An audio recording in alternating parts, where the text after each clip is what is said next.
ঝিনাইদহের কালীগঞ্জ শহরের শিবনগর এলাকায় রুবেল হোসেন নামে এক ছাত্রলীগ কর্মীর দোকান থেকে ধারালো অস্ত্র ও ককটেল উদ্ধার করেছে পুলিশ।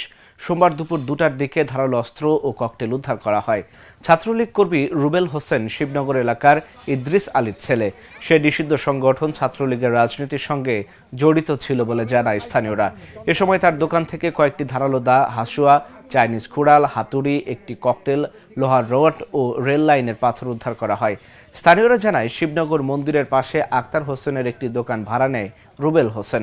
সেই দোকানে আসবাবপত্রের কাজ চলছিল। সোমবার সকালে তুচ্ছ ঘটনায় চঞ্চল নামে একজনকে মারধর করে রুবেল হোসেন।